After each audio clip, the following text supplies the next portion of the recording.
Recording satsang session on 11th November 1982. Continuing Savitri, Book 1, Canto 4.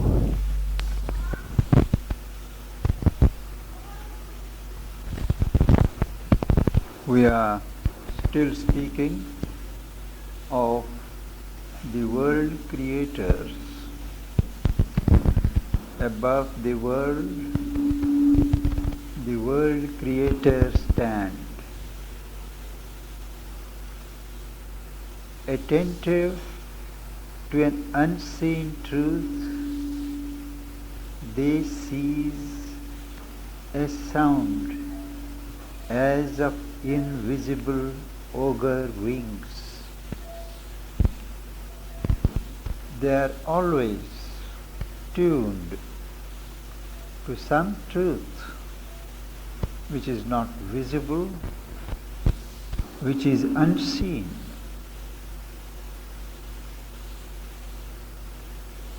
And simultaneously they seize, get hold of a sound as of invisible ogre wings. Now, ogre wings represents some celestial tidings, some indications of happy things to come.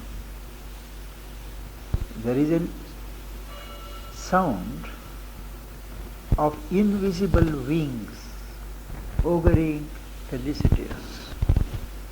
They catch that sound. Voices of an unplumbed significance. They seize voices whose significance and meaning cannot be plumbed, analyzed. Also, mutterings that brood in the core of matter's sleep, in the inconscient state of matter. There are some mutterings, some stirrings of consciousness, even in the sleep of matter. And these vibrations, they are seized by the world creators, and more in the heart's profound audition, they can catch the murmurs lost by life's uncaring ear. The ear of life, the listening of our day-to-day life, is always extrovert. It misses many sounds, many murmurs, because life doesn't care to listen to them. But they do. These creators seize in the profound audition of the heart, in the deep listening of the heart, some murmurs which are missed by the ear of life, and also a prophet's speech in thought's omniscient trance. When thought is silent into a state of trance which is omniscient, knowing everything, thought has to fall silent, lost in itself, before it can know things. The knowledge does not dawn in the noise of thought. So, in the trance of thought, they catch a prophet's speech, a speech that foresees things, a speech that forecasts things, peep into the future. All these which are missed by us, they are attentive and they catch.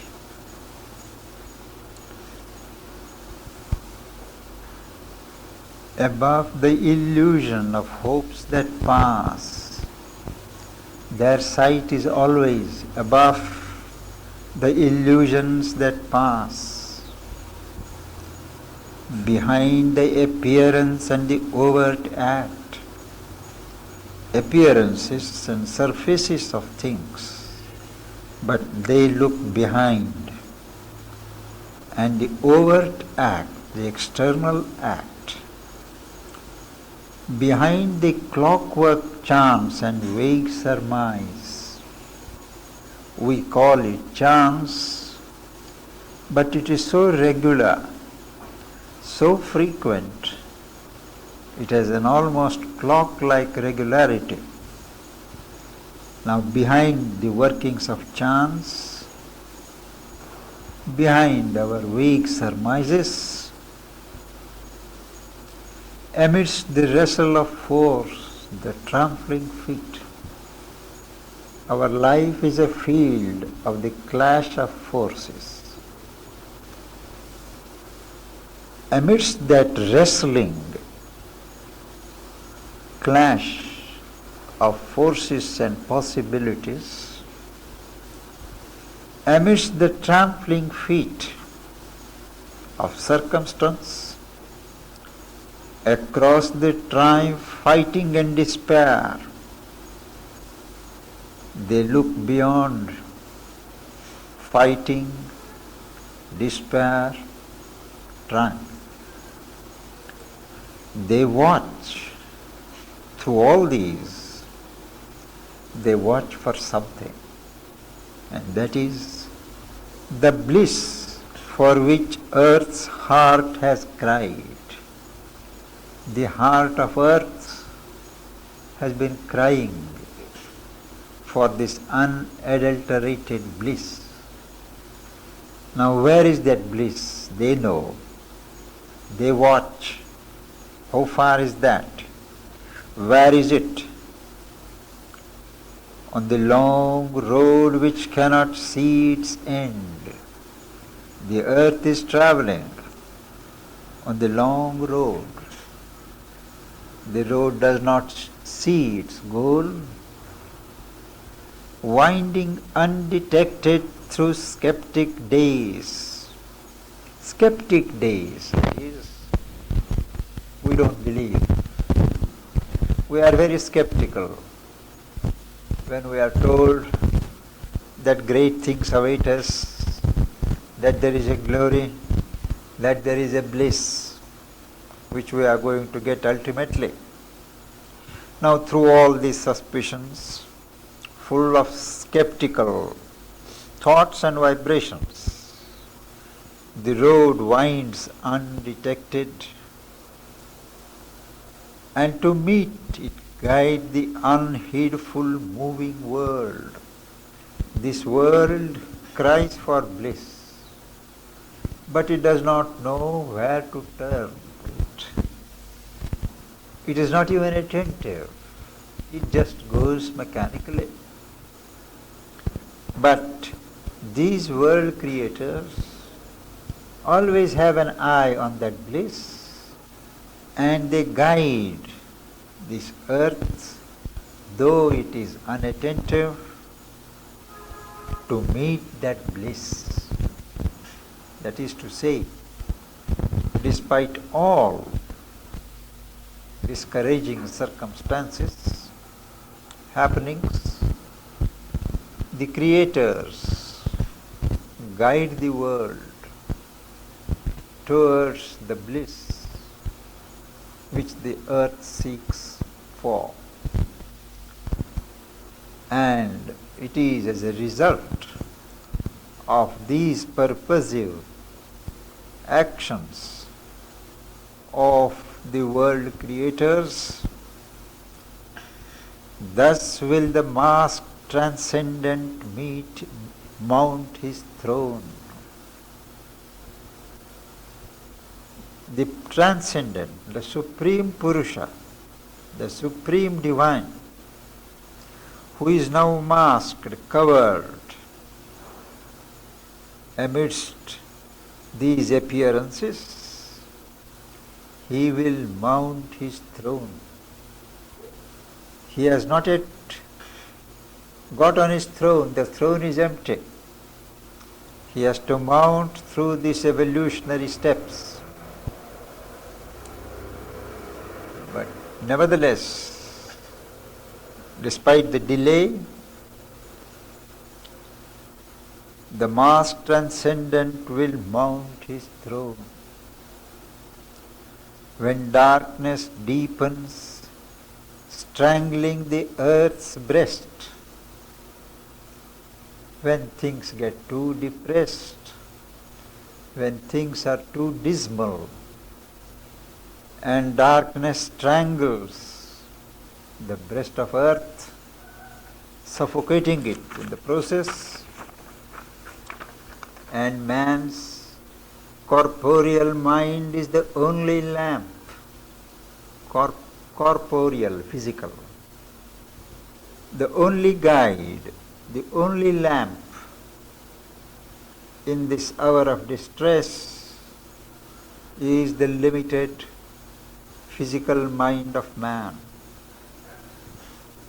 In such circumstances, as a thief in the night shall be the covert tread of one who steps unseen into his house, just as a thief comes covertly, unobserved, secretly into a man's house, so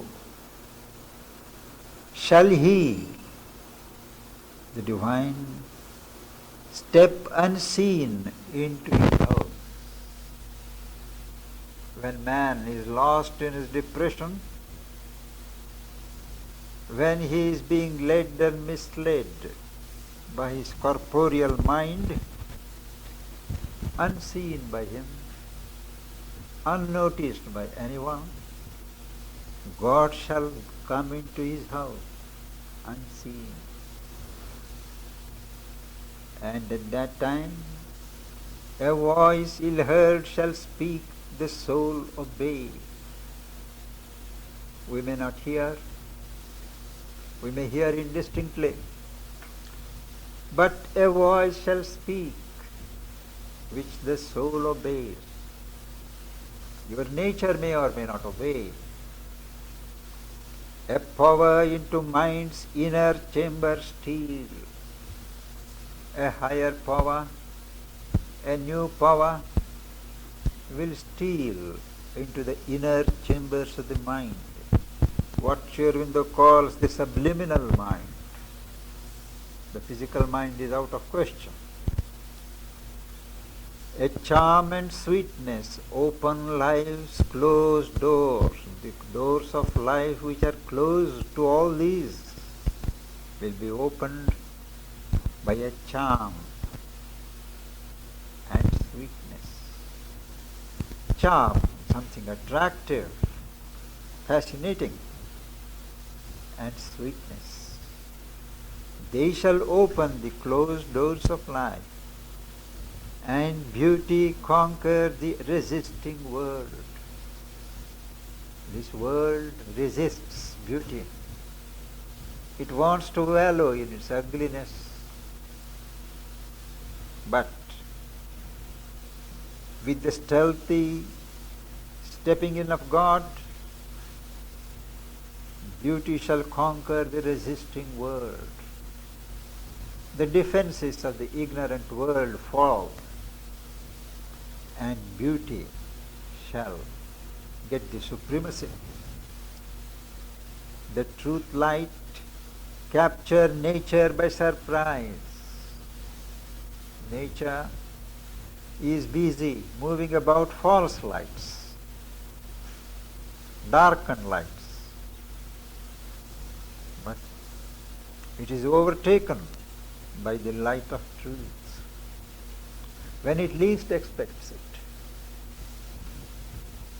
And a stealth of God compel the heart to bliss. Whatever the circumstances of life, the tread of God, the stealthy entry of God will compel the heart to feel that bliss, and earth grow unexpectedly divine. Sooner than we expect, in ways different than we anticipate, the earth shall grow divine. Each is a step of a previous change. And then in matter shall be lit the Spirit's glow. Matter which is blind, matter which is inconscient, there will be a glow of the Spirit. The radiance of the Spirit shall be lit in matter. That is, the Spirit will reveal itself in matter. In body and body kindle the sacred birth. In body and body. In each person, in each form, the sacred birth, the sacred flame of God will be kindled. Recalling the Vedic hymn, in house and house, the immortal sits. Agni, the mystic flame, is lighted, and he is a guest in house and house. Night shall awake to the anthem of the stars. Night shall not brood.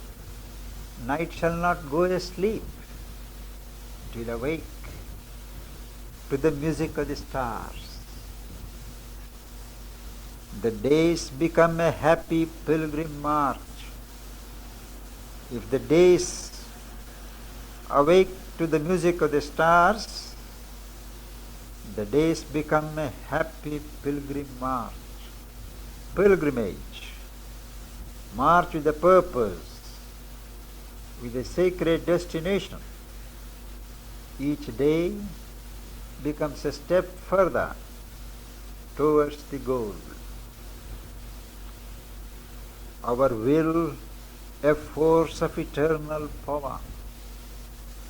Our human will, instead of being an instrument of our desire and driven by ego, will become a force of eternal power. The power of the eternal will use our will as its force of effectuation, and thought the rays of a spiritual sun. Each thought of ours shall turn into a ray of the spiritual sun. True knowledge, wisdom, it will be a radiation of truth. It will not be something searching for truth, but radiating truth.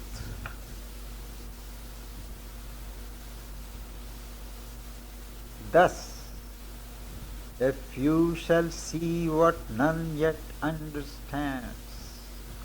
All the change, all the transmutation, which none yet understands, how it can take place, the full implications of it,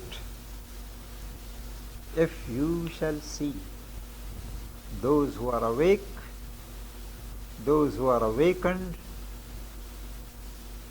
those who are prepared for it, they shall see. But that will not make much difference to what is to come, whether the world is aware of it or not. God shall grow up while wise men talk and sleep. Philosophers, people who wrangle whether God exists, whether this world has a meaning, whether God is concerned if He is really there, they will talk, they will debate, they will discuss and go to sleep. A wholly unproductive exercise. But all the while, God shall grow up. Because the growth of God is not dependent upon what men do or do not do. For man shall not know the coming till its hour. Till the hour of realization, till the hour of manifestation, man will not know that the thing is going to be there next moment. And belief shall not be till the work is done, till it is achieved, till things are accomplished. There will be no belief. There will be always some doubt, some skepticism, some mal-anticipation. Only when things are done will the human mind be convinced and it will begin to believe. This is the most famous line from Sri Aurobindo.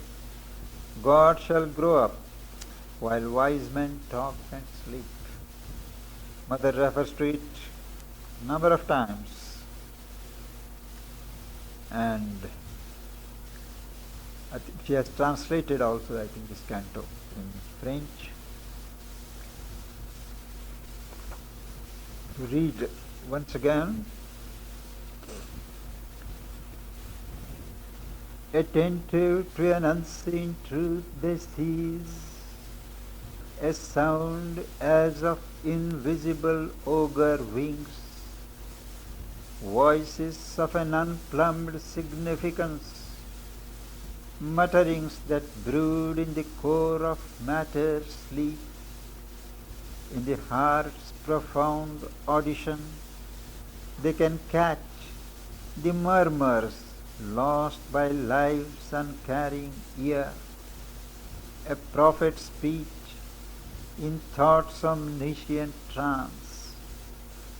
Above the illusion of hopes that pass, behind the appearance and the overt act, behind the clockwork chance and vague surmise, amidst the wrestle of force, the trampling feet, across the triumph, fighting and despair, they watch the bliss for which earth's heart has cried, on the long road which cannot see its end, winding undetected through the skeptic days, and to meet it guide the unheedful moving world. Thus will the masked transcendent mount his throne, when darkness deepens, strangling the earth's breast, and man's corporeal mind is the only lamp, as the thieves in the night shall be the covert tread of one who steps unseen into his house.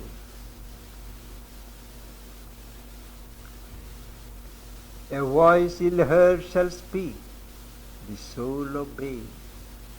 A power into mind's inner chamber steal. A charm and sweetness open life's closed doors, and beauty conquer the resisting world. The truth light capture nature by surprise, a stealth of God, compel the heart to bliss, and earth grow unexpectedly divine. In matter shall be lit the spirit's glow, in body and body kindled the sacred birth. Night shall awake to the anthem of the stars, the days become a happy pilgrim march, our will a force of the eternal's power, and thought the rays of a spiritual sun. A few shall see what none yet understands. God shall grow up while wise men talk and sleep. For man shall not know the coming till its hour, and believe shall not be till the work is done.